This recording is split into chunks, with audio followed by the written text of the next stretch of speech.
Hozir sizlarga полностью koreyskiy uходовый kosmetikamiz haqida ma'lumot berib o'taman. Naborga nimalar kiradi, qaysi mahsulotlar kiradi va qaysi mahsulotni ishlatsanglar nima natijaga erishasizlar, qaysi yuz turiga to'g'ri kelishini hammasini tushuntirib o'taman. Chunki ko'pchiliginglar o'zingizlarga yuzingizga noto'g'ri parvarish qilasizlar va to'g'ri mahsulotni tanlab ololmaysizlar.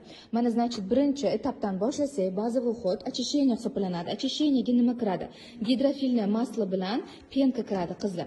Gidrofilni maslo eng demakiyajni o'chiruvchi micellarka mana молочко demakiyajli bor, o'shalar mahsulotlarning orasida eng zo'r hisoblanadi. Ya'ni prям коронный produkt считается.